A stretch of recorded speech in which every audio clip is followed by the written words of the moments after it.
저는 코끼리 협동조합에서 일하고 있는 박지민입니다. 저는 이제 코끼리 협동조합은 이제 광주에서 메이커 스페이스를 운영을 하고 있고요.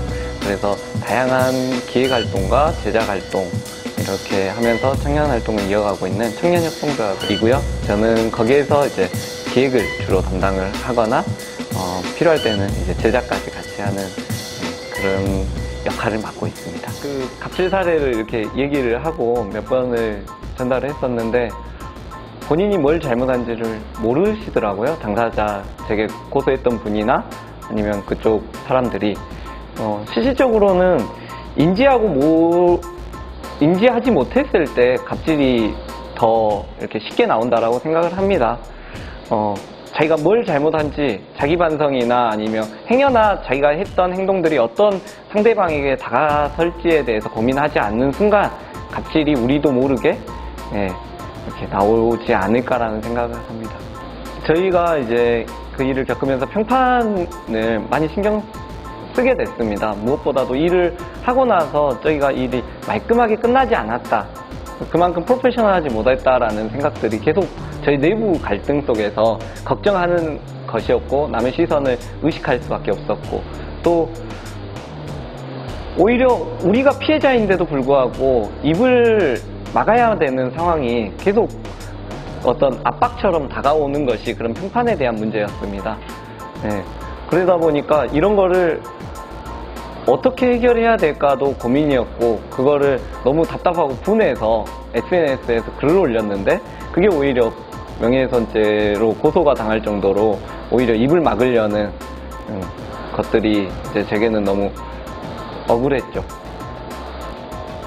거기에서 어떤 거대한 기관이나 조직이 이렇게 그런 문제를 가지고 이렇게 서로 부딪혔을 때 내가 과연 이 문제를 잘 해결해 나갈 수 있을까라는 고민이 계속되고 지금도 솔직히 말하면 걱정입니다. 제가 아시아문화전당이랑 작년 2016년 8월에 전시 제작을 맡게 되었습니다. 거기에서 이제 요청이 들어와서 저희 같은 경우에 아시아문화전당을 가서 제작을 부탁을 받았었는데 너무 급하게 진행되다 보니까 계약에 대한 부분이 제작을 하면서 계약을 들어가게 되었습니다. 계약 조건들이 처음에 저희들이 만들어드렸던 견적서를 계속 되돌려 보내면서 계약 조건들이 계속 바뀌어 나갔기 때문에 계약이 미뤄지는 상태에서 마지막 전시 일주일을 남겨놓고 계약 조건이 너무 안 맞아서 계약을 포기하게 된 일이 있었습니다. 저희가 처음에 들어가서 거기에서 실질적으로 기업 수익까지 고려해서 한 500만 원 정도의 수익을 목표로 그 작업을 할 계획을 갖고 있었습니다. 물론 그 500만 원은 제 인건비도 포함을 되어 있는 상황이었고요. 그래가지고 처음에 견적서는 4천만 원이 좀 안 되는 금액에 이제 재료비, 인건비들을 빼면 한 200~300만 원이 기업 수익, 그리고 제 인건비는 한 200만 원 정도 생각을 하고 들어갔었고요. 실질적으로 받은 금액은 200만 원입니다. 다만 그때 들어갔던 제 주변에 있던 친구들의 돈들은 전혀 받지 못했습니다. 같이 일했던 청년 인건비는 아예 보전을 못 받았고요. 거의 제 인건비 정도 보전해 주는 정도로 마무리가 되었던 일이었습니다.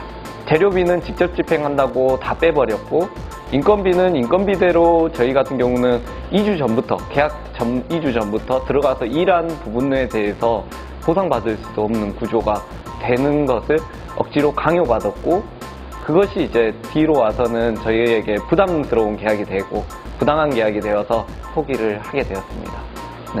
결국에는 저희는 부당한 계약을 거부하고 또 돈도 제대로 못 받았지만 오히려 이미지는 생각보다 더 안 좋게 흘러갔었더라고요. 저희가 그냥 무심히 이렇게 보내는 시간 동안이요.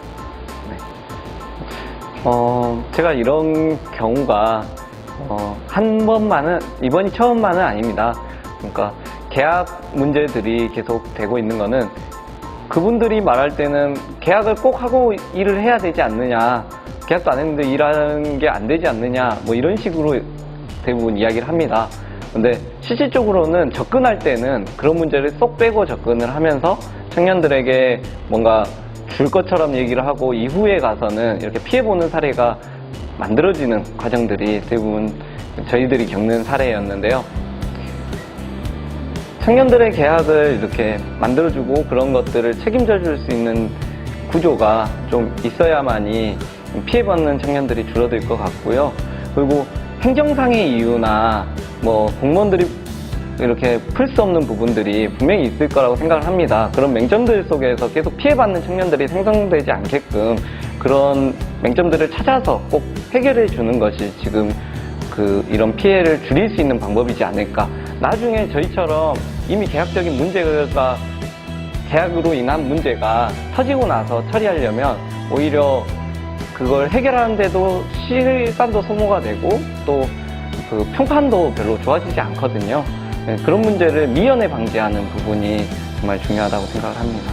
저는 그나마 희망을 본 가장 좋았던 거는요. 그래도 이런 일이 두 번 다시 재발하는 일이 좀 적어지진 않을까. 그런 일들이 하나씩 이 사회를 바꿔나갈 수 있다고 생각을 하고요. 물론 저희로만 보면 저희도 이제 앞으로 좀 더 조심하겠죠.